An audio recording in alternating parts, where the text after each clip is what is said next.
I said to myself, "Go ahead. I will test you with pleasure. Enjoy what is good." But it turned out to be futile. I said about laughter, "It is madness."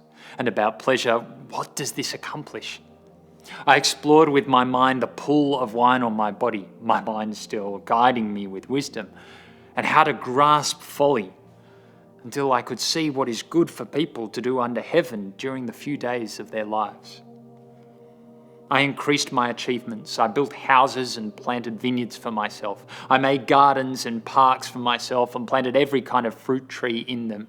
I constructed reservoirs for myself from which to irrigate a grove of flourishing trees. I acquired male and female servants and had slaves who were born in my house. I also owned livestock, large herds and flocks, more than all who were before me in Jerusalem. I also amassed silver and gold for myself and the treasure of kings and provinces. I gathered male and female singers for myself and many concubines, the delights of men. So I became great and surpassed all who were before me in Jerusalem. My wisdom also remained with me, all that my eyes desired. I did not deny them. I did not refuse myself any pleasure, for I took pleasure in all my struggles. This was my reward for all my struggles. When I considered all that I had accomplished and what I had labored to achieve, I found everything to be futile and a pursuit of the wind. There was nothing to be gained under the sun. Then I turned to consider wisdom, madness, and folly. For what will the king's successor be like? He will do what has already been done. And I realized that there is an advantage to wisdom over folly, like the advantage of light over darkness. The wise person has eyes in his head, while the fool walks in darkness. Yet I also knew that one fate comes to them both. So I said to myself, what happens to the fool will also happen to me. Why then have I been overly wise? And I said to myself that this is also futile. For just like the fool, there is no lasting remembrance of the wise, since in the days to come, both will be forgotten. How is it that the wise person dies just like the fool? Therefore, I hated life, because the work that was done under the sun was distressing to me.